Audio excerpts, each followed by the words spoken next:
as steam drifts lazily through the stone arches of the Roman thermae, and sandals echo softly on marble floors, a young bath attendant begins his day. His world is one of warm water, whispered conversations, fragrant oils, and ancient rituals. Tonight we'll step quietly into his sandals and follow him through a calm, unhurried day in the heart of imperial Rome. The sun had only just crested the tiled rooftops of Rome when Marcus rose from his simple cot. Like most bath attendants, he lived close to the thermae, his modest quarters nestled just behind the furnace room. The faint scent of smoke and warmed clay already filled the air, carried on a gentle morning breeze. It was time to begin his quiet work long before anyone else arrived. He folded his linen blanket neatly, poured a small basin of cool water, and washed his face in the Roman way, brisk but respectful. His fingers traced the familiar edge of his worn tunic, its hem softened by many launderings. It bore the faded brown stripe of his status, neither noble nor poor, a laborer in one of the city's most essential institutions. Outside, the stone floor beneath his sandals felt chilled, still damp from the night air. A soft hush lingered in the massive bath complex. The stone arches of the frigidarium echoed with emptiness, and a few sleepy birds fluttered in the open. Ceiling of the caldarium. The public would not arrive for hours. His first duty was to check the fires. The hypocaust, Rome's ingenious underfloor heating system, was already breathing warmth into the cold stones. He ducked into the furnace chamber, where another early attendant had beaten him to the flame. Together, they stoked the fires, heaving dried logs into the mouths of wide, iron ovens beneath the bath floors. The bathhouse lived because of these fires. Without them, there would be no steam, no warm pools, no comfort for Rome's citizens. Marcus knew this intimately. As the first orange flames danced, he smiled slightly. The day had begun. Moving next to the caldarium, the hottest room, Marcus knelt by the edge of the deep pool and tested the water with a cautious hand.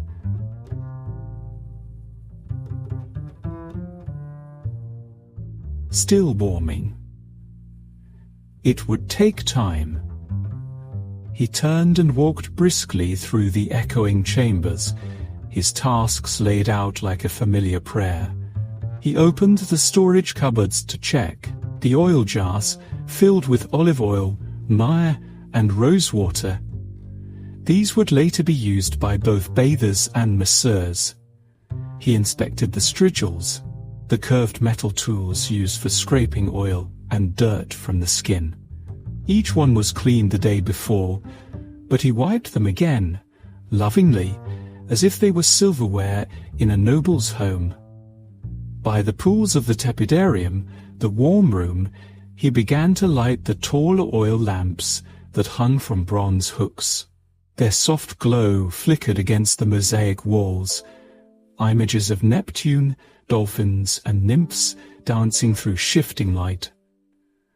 The bathhouse transformed with each small flame. He took a moment to pause beneath the oculus, the circular opening in the ceiling. Through it, the blue morning sky watched silently. He breathed deeply. Steam and olive oil mingled with the earthy scent of old stone.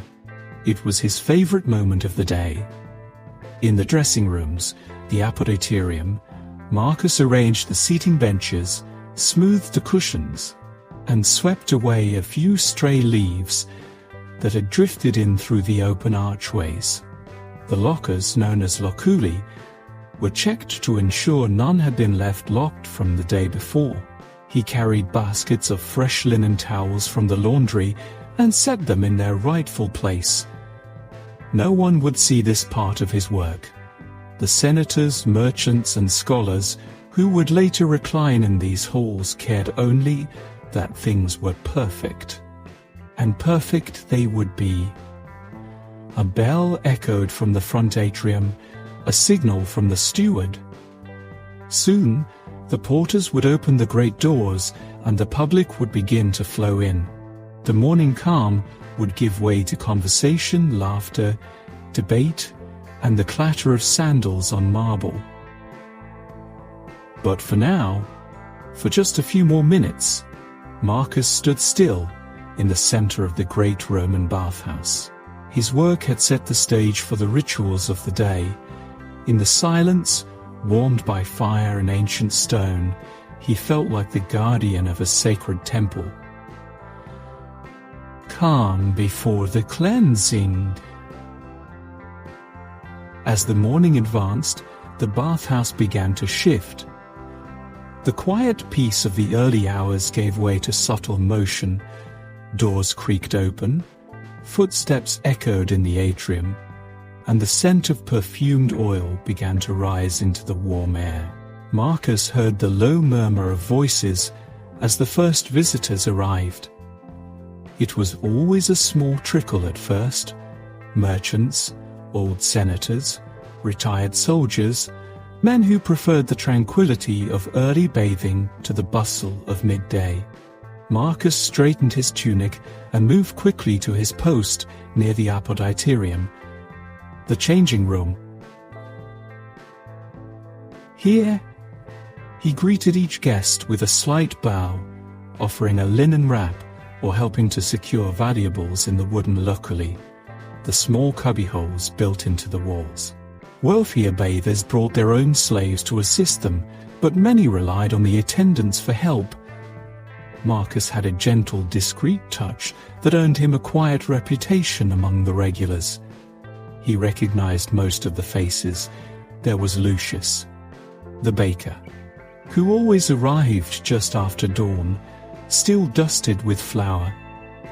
There was old Gaius, who once served in Britannia and now soaped daily in the hot waters to ease his aching joints.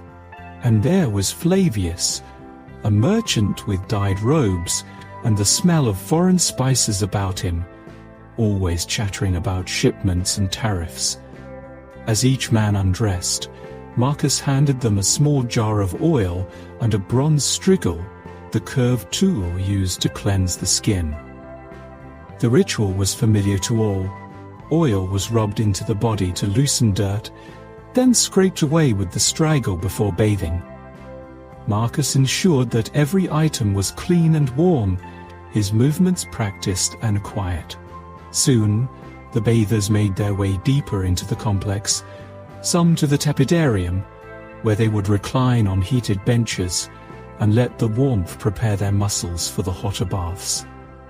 Others moved directly to the caldarium, eager for the deep, steamy pools. A few preferred to linger in the frigidarium first. Shocking, their bodies awake with a brisk plunge into cold water. Marcus walked among them unobtrusively, always watching, always listening. He refilled oil jars from the supply room, replaced used towels with fresh ones, and offered assistance to those who beckoned with a nod or wave. He was careful never to speak unless spoken to. His job was to preserve the peace, not disturb it. The architecture of the Thermae added to the experience.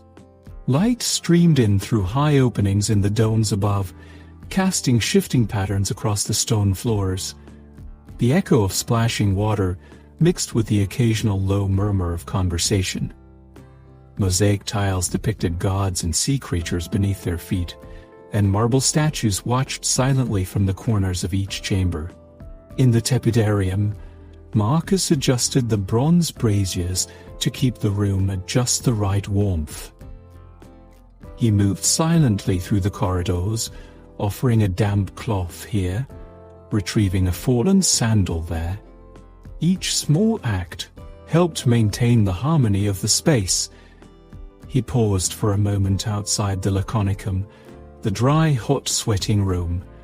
Inside, a single bather sat wrapped in a linen cloth, breathing deeply. Marcus stepped inside briefly to check the condition of the coals in the central brazier. Satisfied, he exited without a word. Not all tasks were pleasant. In one of the lesser-used corners of the bath, an older man had slipped and splashed water across the floor. Marcus hurried over with a dry cloth, carefully wiping the marble to prevent another fall. He knelt quietly, working with efficient calm as the bather offered a muttered word of thanks. Despite the labor, Marcus found the rhythm soothing. There was a flow to his day, as natural as water finding its path through stone. Each visitor had their preferred routine, and he took pride in remembering the smallest details: how warm Lucius liked his towels, which oil Flavius favored, where Gaius preferred to sit. He was not invisible, but close to it. A presence felt more than seen, a servant of silence and smooth transitions. The bathhouse was a machine of comfort, and Marcus was one of its most trusted gears. By mid-morning, the first wave of visitors began to filter out, refreshed and relaxed. They departed with the same quiet dignity they had arrived with, nodding politely or offering a brief farewell. Marcus collected their used linens, folded and sorted them, and returned to sweep the dressing room once more. The baths were not yet crowded. That would come later, when the sun climbed higher and the noise of the streets spilled into the marble halls. For now, the space was still manageable, still gentle. Marcus moved through the fading warmth of the tepidarium, gathering the rhythm of the next phase of the day. By late morning, the bathhouse had awakened fully. The stillness of the early hours had dissolved into a slow but steady current of motion, like a wide river moving calmly, deliberately, and without end.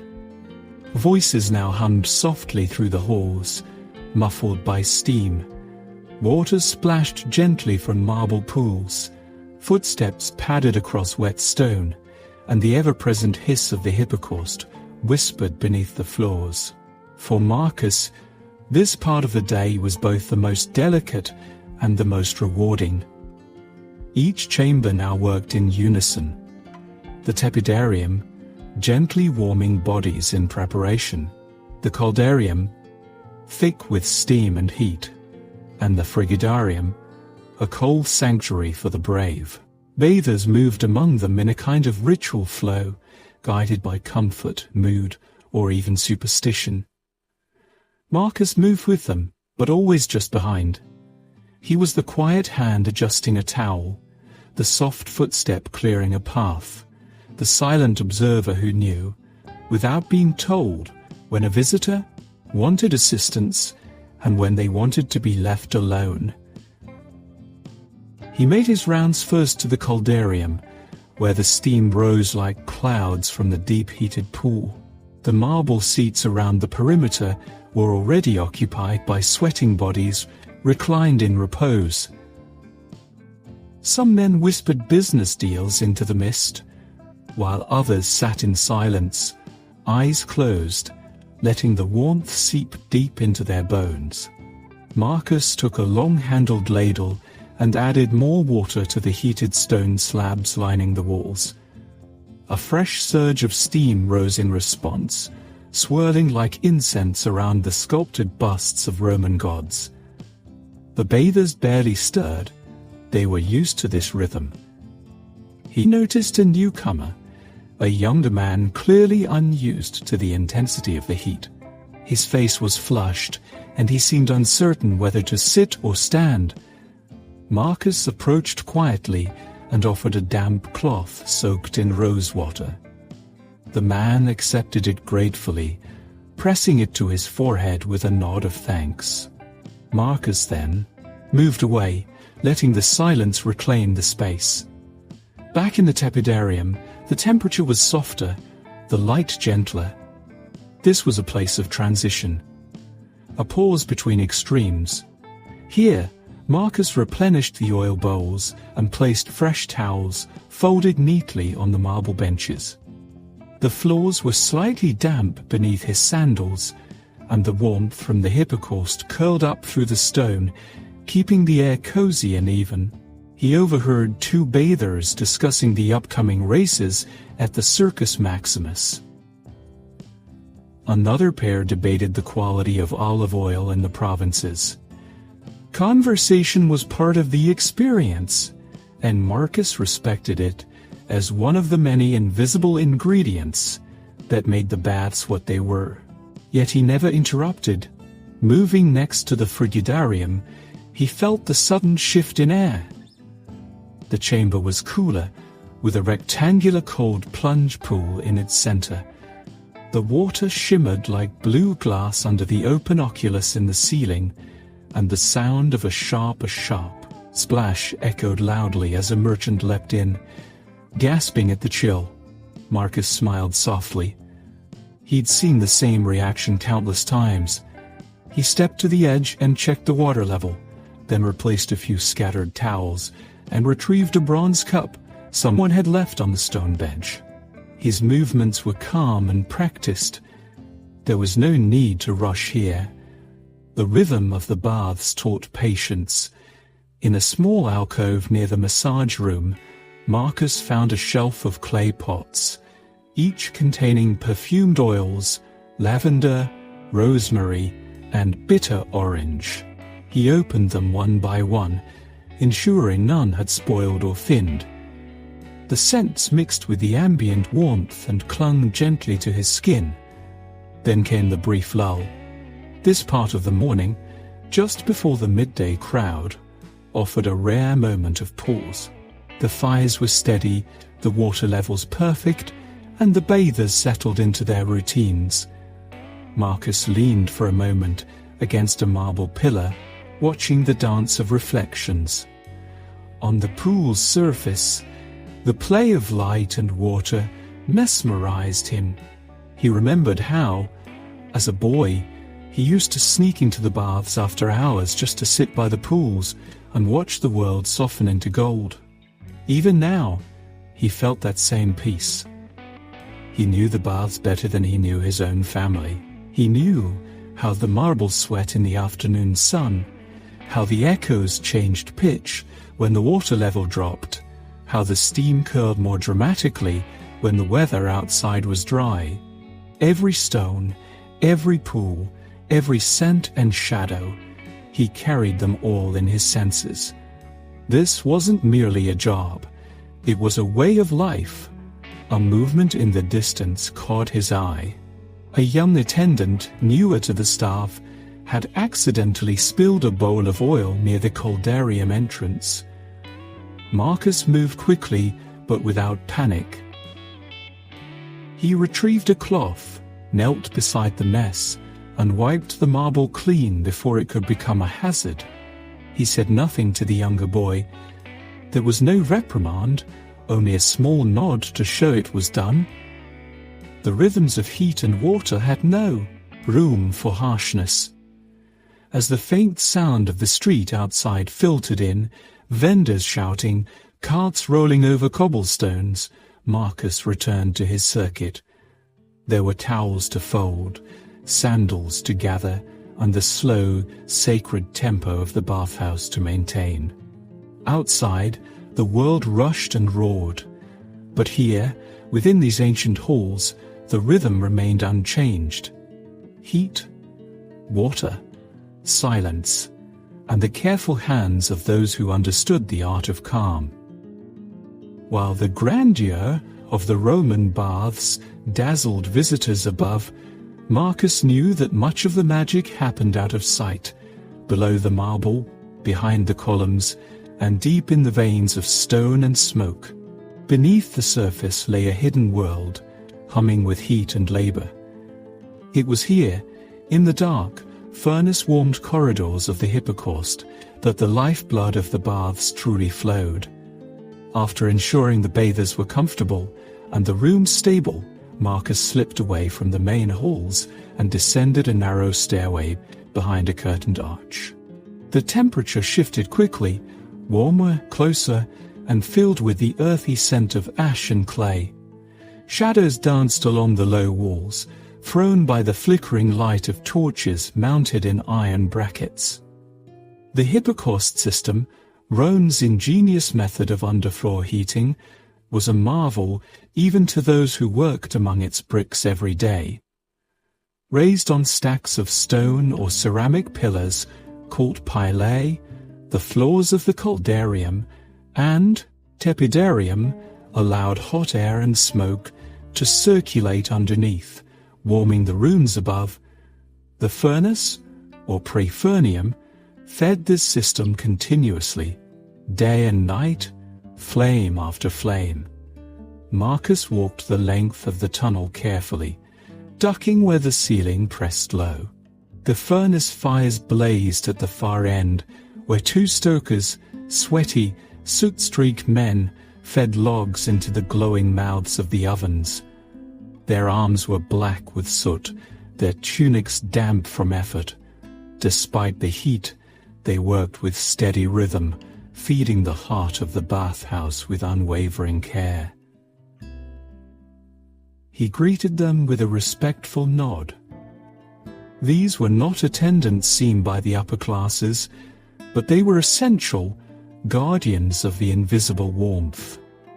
Without them, the luxury of hot baths and steamy rooms would vanish in a matter of hours. Marcus checked the ventilation grates, ensuring they remained open to let smoke escape. He wiped condensation from a clay pipe valve and tapped lightly on a pillar to test its stability. A cracked pilae could cause uneven flooring, or worse, collapse. Further along the corridor, he passed a small storage nook filled with extra firewood, buckets of ash, and broken tools awaiting repair. This subterranean world felt ancient, older than the mosaics above. It pulsed with fire and echoed with the grumble of shifting stone and the low crackle of wood. He paused near a vent shaft and looked up. A shaft of daylight pierced the darkness, revealing particles of dust suspended like tiny stars in the warm air. He could hear faint voices drifting down from the caldarium above. Laughter, the splash of a pool, the scrape of a strigil. It was a strange thing, he thought, to be so close to life and yet hidden beneath it. Yet he didn't mind. The work below grounded everything else. It reminded him that luxury required effort, and comfort was never truly effortless. Marcus helped shovel a load of fresh logs onto the cart and pushed it toward the furnace room, his muscles straining slightly with the weight. The wood was dry and fragrant, cypress and pine, cut to precise lengths to burn evenly. He knew exactly how long it took for heat to travel from the prefernium to the bath floors above. He could tell by the way the sweat formed on his brow in certain corridors, or how quickly condensation gathered on the walls. This knowledge wasn't written in any scroll. It lived in his body, passed down from older attendants, learned through endless repetition. After his rounds in the hypocaust were complete, Marcus returned to the stairwell. He paused for a moment, wiping soot from his hands with a cloth tucked into his belt. He looked back down the tunnel, its warm glow stretching away behind him like a hidden river of fire. Then he ascended slowly, emerging once again into the pale light of the tepidarium. The contrast was always jarring. Gentle voices floating through the air, linen towels folded neatly in piles. He passed by a nobleman reclining near a mosaic of Neptune. The man raised a hand in lazy greeting. Marcus nodded politely and returned to his duties, invisible once more. But he carried with him the heartbeat of the baths, the memory of the flames, and the knowledge that beneath every peaceful surface lies a world of unseen effort, quiet, steady, and vital. As the sun reached its peak and the light outside sharpened into golden brilliance, the Roman bathhouse swelled with sound and motion. Midday was the busiest time, when the city's heart seemed to pause its labor and turn toward leisure. Merchants closed their stalls, magistrates took their recess, and even the humbler classes, artisans, scribes, and teachers, filtered in, seeking warmth, cleansing, or simply a respite from the city's dust. Marcus stood just inside the main atrium, his posture straight, his mind focused. This was the moment that tested every attendant. The delicate harmony of the morning gave way to a more demanding pace. Where there had been silence and steam, now came laughter, arguments, greetings shouted across pools, and the shuffle of 100 sandals echoing off marble. Guests streamed into the apoditorium, the dressing room, in groups. Some were boisterous, others quiet and tired. They came in pairs, in clusters, in stately solitude. A group of young aristocrats joked loudly as they tossed aside their cloaks. An elderly woman, accompanied by 2 slaves, moved slowly, careful with each step. A philosopher clutched a scroll even as he undressed, determined not to break his train of thought. Marcus moved among them swiftly. He handed out towels, guided newcomers to lockers, offered assistance to those struggling with buckles or sashes. His tone was always quiet, but his presence was constant. Soon the tepidarium filled with bodies, reclining, chatting, stretching, resting. The pools rippled continuously now. Attendants like Marcus flowed through the crowd, replacing linens, pouring oil, and gathering discarded strigils for cleaning. In the caldarium, the air was thick with heat and sound. The laughter was louder here, the conversations more intense. People waved to one another through the steam, voices rising as the warmth loosened their joints and tongues alike. The room became an amphitheater of murmurs, echoing off stone and water. Marcus moved along the perimeter, distributing damp cloths soaked in mint water to cool flushed faces.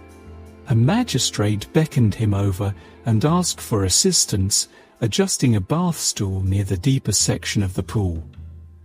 Marcus complied quickly, with the precise efficiency that came from hundreds of repetitions. The frigidarium, once almost empty, now echoed with shrieks and laughter as groups of bathers challenged each other to plunge into the icy depths. Marcus stationed himself nearby to hand out towels and watch for signs of distress. The sudden cold could be dangerous for older visitors. He kept a practiced eye on every face that surfaced. Throughout the thermae, the atmosphere buzzed, not with chaos, but with a tightly woven order that the attendants worked constantly to maintain.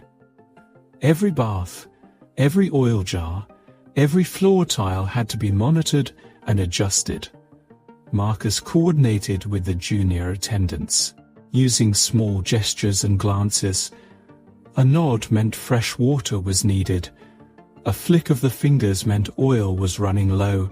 A hand over the heart meant a guest had requested a massage. In the massage rooms, known as unctuaria, activity peaked. Here bathers were anointed with warm oils, their muscles kneaded by skilled hands. Marcus prepared the oils, lavender, frankincense, and myrrh, warming them gently in clay bowls before handing them to the masseurs. He set out fresh cloths and kept the benches orderly. The laundry staff worked double time. Used towels and linens were gathered and whisked away down the side corridors. Fresh ones, steaming from their wash, were returned by the basketful. Marcus intercepted and redistributed them, his arms aching slightly, but his pace never faltering. Occasionally, a dispute would break out about a misplaced sandal, a crowded bench, or a splash too bold. Marcus was trained to de-escalate quietly. He would step between bathers, offer a fresh cloth, distract with a courteous gesture, and smooth over tempers like polishing a dull piece of bronze. By early afternoon, the busiest tide began to turn. Bathers reclined for longer periods, some drifting into light naps in the warm rooms. Conversation softened. The hard edge of midday gave way to the gentle descent into the late afternoon lull. Marcus took a moment near the fountain in the central atrium, where water from an underground spring trickled musically into a marble basin. He drank slowly, savoring the coolness. His tunic clung slightly to his skin, damp from steam and work, but his breathing was calm. This was the hardest part of the day, yet also the most satisfying. He looked out across the thermae, watching the sunbeam shift across the mosaic floor. The Roman baths were alive now, pulsing, glowing, alive with conversation and warmth. And beneath it all, Marcus moved silently, tending to the calm within the storm. The hush of the afternoon settles over the bathhouse like a soft blanket. Though the morning rush has passed and midday bathers have departed, the structure itself seems to hum with a kind of living memory. The young bath attendant, moving more slowly now, finds these moments especially comforting. He walks the stone corridors barefoot, the soles of his feet familiar with every cool tile, every faint crack in the marble underfoot. In this quieter hour, the sounds that once blended into a loud chorus, laughter, splashes, voices raised in greeting or debate, have faded into a collection of faint echoes. The cavernous rooms are never truly silent. Water still trickles from bronze spouts, steam hisses gently from the hypocaust system, and distant footsteps tap in rhythm through the vast building.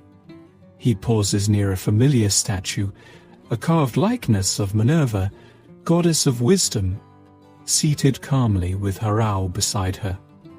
Her eyes, though made of stone, always seem to.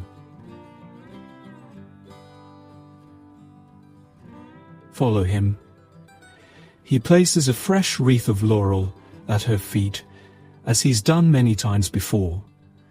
It's a small ritual passed down from the older attendants, a quiet show of respect. He doesn't know whether anyone ever sees the offerings, but he likes to imagine the goddess appreciates them nonetheless. Today he takes a longer route through the undercroft, the service tunnels beneath the bathhouse. The ceilings are low and the air is damp, but this is where the fires are stoked and the heated air is channeled beneath the floors of the caldarium above. The thick, scorched scent of smoke clings to the walls. He passes the massive furnace, where two laborers shovel logs into the glowing core. Their bodies glisten with sweat, muscles coiled like rope from years of toil. He nods silently to them, as always. Words are unnecessary. These are the keepers of the heat, the lifeblood of the baths. Without their work, the marble floors above would be cold, the pools lukewarm. The pools lukewarm. And the experience incomplete. He is reminded of how interconnected every role in the bathhouse is, how the luxury enjoyed by the elite patrons above is built upon the backs of those below. Back upstairs, he walks through the now empty apoditerium, echoing with the ghosts of conversations past. A forgotten sandal lies in a corner. He picks it up, turns it over, and places it on a bench, knowing its owner will likely return. These small acts, returning lost items, wiping up a spill, tending a flickering lamp, may go unnoticed, but they form the rhythm of his day. As he passes the mural-covered walls, he allows himself a moment to admire the craftsmanship. Paintings of ocean scenes and myths wrap the room in color and motion. Tritons blowing conches, Nereids riding dolphins, and Neptune rising from the sea in triumph.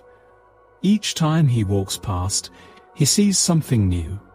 A detail previously missed, a shade of blue he hadn't noticed. This place is more than a job, more than a structure. It is a world within walls. And though he is just one of many who pass through it, he feels its weight and history pressing gently on his shoulders. The stones themselves seem to carry memory, absorbing each footstep, each word, each breath. In these quieter hours, with the day winding forward, the bathhouse becomes a place of reflection. And the bath attendant, young but wise beyond his years, feels a kinship with the building, both quiet observers of the lives that pass through. As the golden afternoon slides into the gentle haze of evening, the bathhouse takes on a more contemplative mood. Gone is the chaotic energy of the midday surge. In its place comes something quieter, more thoughtful, a time for philosophers, poets, and old men nursing their ailments in the warm pools. The young bath attendant moves with a different rhythm now, more patient, almost reverent. He lingers near the tepidarium, the warm chamber nestled between the hot coldarium and the cool frigidarium. This is where older patrons gather, their conversations not loud but soft, like waves rolling gently onto the shore. Men with lined faces and grey-streaked beards lean against the tiled edges of the pool, speaking in slow Latin phrases about law, the stars, love, or the governance of the Republic. Sometimes the young attendant allows himself to eavesdrop, not out of disrespect, but a quiet hunger for learning.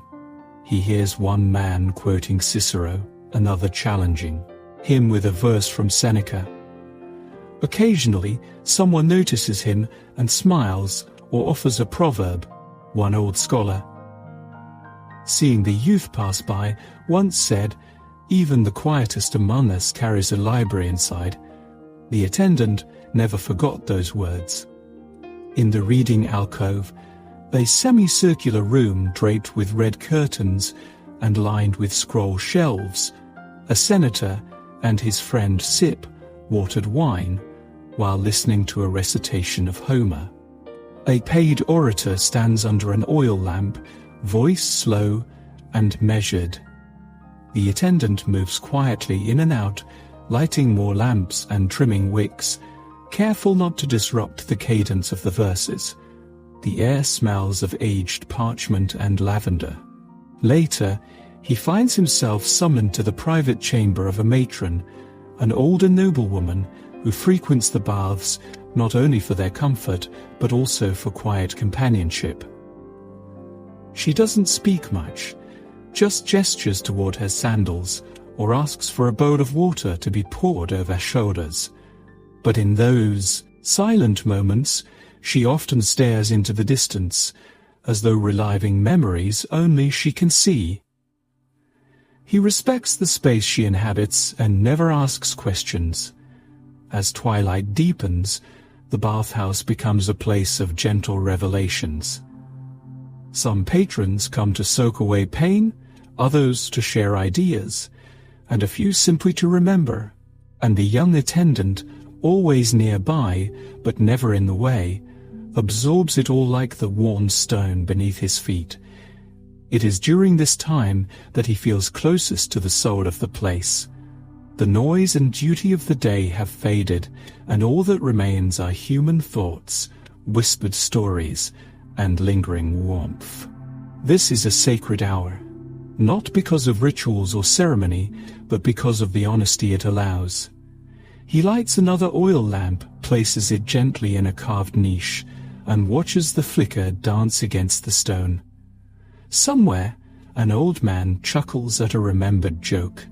In another room, someone recites Virgil from memory. And for a brief, Virgil from memory. And for a brief. जय श्री राम दोस्तन दीपक event आपका स्वागत करता है इस तिरंगा यात्रा में Heston. As the sun sinks lower behind Rome's skyline of domes, columns and tiled rooftops, the great bath complex grows dimmer, not with silence, but with softness. Shadows stretch along the mosaic floors, curling beneath marble benches and disappearing behind thick stone pillars. The bathhouse now exhales warmth rather than steam, its fiery heart slowly cooling.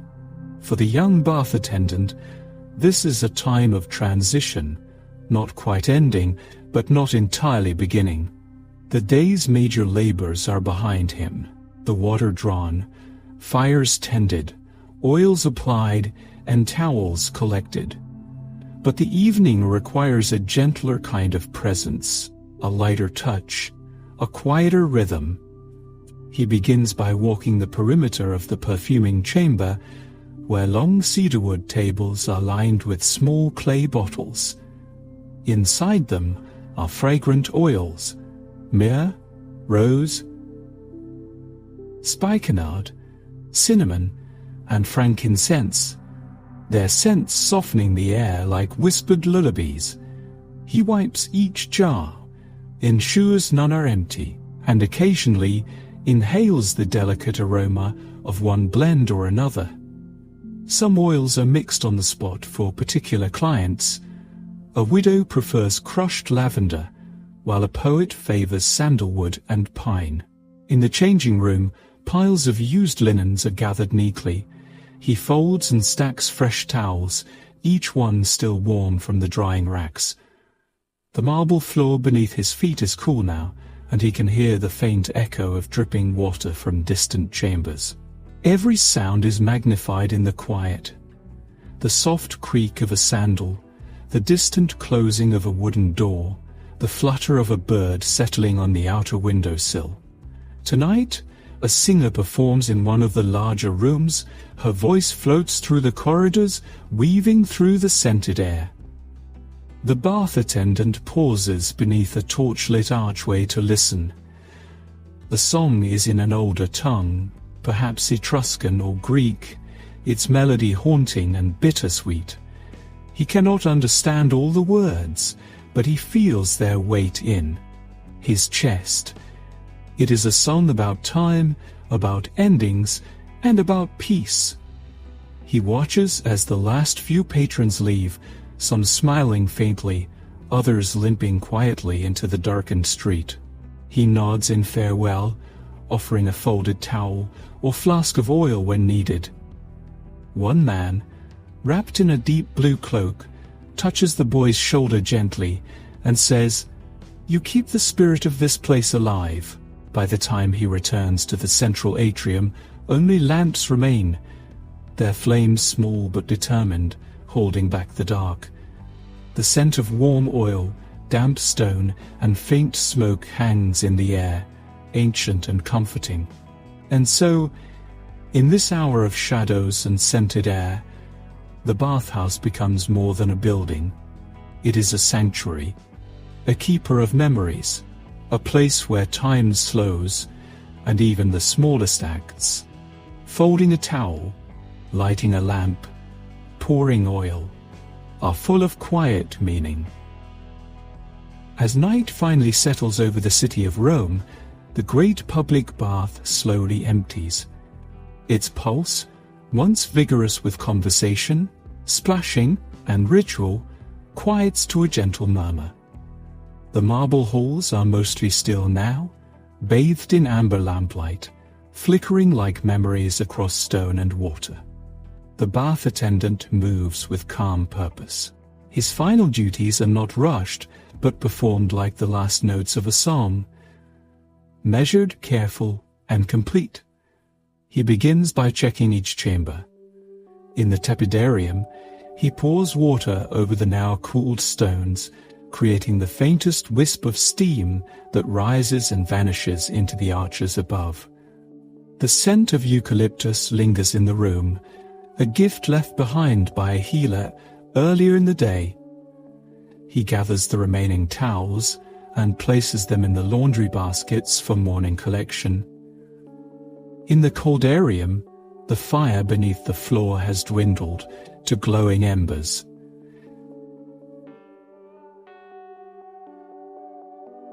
He kneels beside the furnace grate, gently nudging the coals, ensure they die out safely. The warmth remains trapped in the stones, giving the room a comforting, sleepy atmosphere. No voices now, only the sound of water gently dripping into the plunge pool. In the frigidarium, the last torch is extinguished with a soft hiss. The air is cool and smells faintly of mint and stone. He dips his hands into the cold basin one last time, the chill anchoring him in the moment. Outside the high windows, stars begin to appear between columns.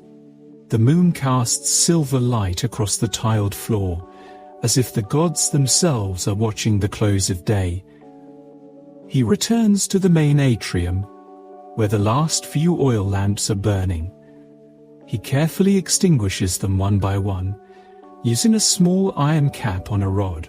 Each puff of smoke marks the ending of another room, another memory. When he finishes, only the torch by the front gate remains. With a slow breath, he steps outside into the outer vestibule. The street is nearly empty, save for the sound of hooves far in the distance and the rustle of trees. He pulls the heavy wooden doors closed, their hinges groaning in a voice older than his own, and secures them with a thick iron bolt. For a moment, he stands still. Behind the great stone walls, the bathhouse sleeps. It has served its people with heat, water, scent, and silence, a sanctuary in the heart of the empire. He bows his head slightly, not to anyone in particular, but to the place itself, to its spirit, to the countless lives it has touched, and will continue to touch, long after his own hands are gone.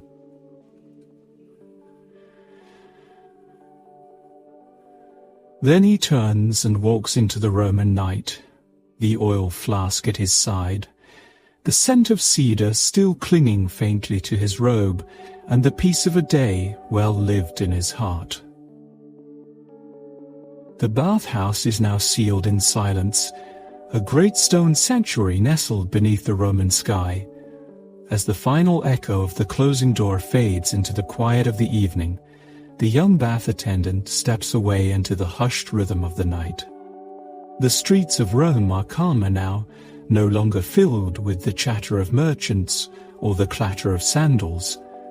A cool breeze moves gently through the alleyways, lifting the edge of his linen robe and carrying with it the earthy scent of olive groves, dust, and distant hearth fires. Overhead, the sky has turned to a deep, velvet blue, the first stars beginning to pierce through. He walks slowly, not from fatigue, but from a desire to stretch each remaining moment of the day. The bathhouse behind him is at rest, but his mind lingers there, with the stories, the laughter, the stillness, and the steam. It has been a day like many others, and yet like no other. Reaching the edge of a quiet garden, a small hidden grove behind, a columned villa, he pauses. There, a stone bench waits beneath a fig tree, worn smooth by time. He sits and lets the silence embrace him. Above, the stars have multiplied, now dotting the sky, like delicate mosaics. Somewhere nearby, an owl calls. The distant hum of a fountain plays softly, and in this calm he begins to reflect, not just on the tasks completed, but on what they meant. The bathhouse is more than stone, more than fire and water. It is a cradle of memory. Each guest who passed through, young athletes with boundless energy, old senators carried on litters, mothers with tired feet, children laughing in the frigidarium, each left behind a trace. And he, the one who swept and stoked and served, was part of their lives in some small, quiet way. His work is invisible but meaningful.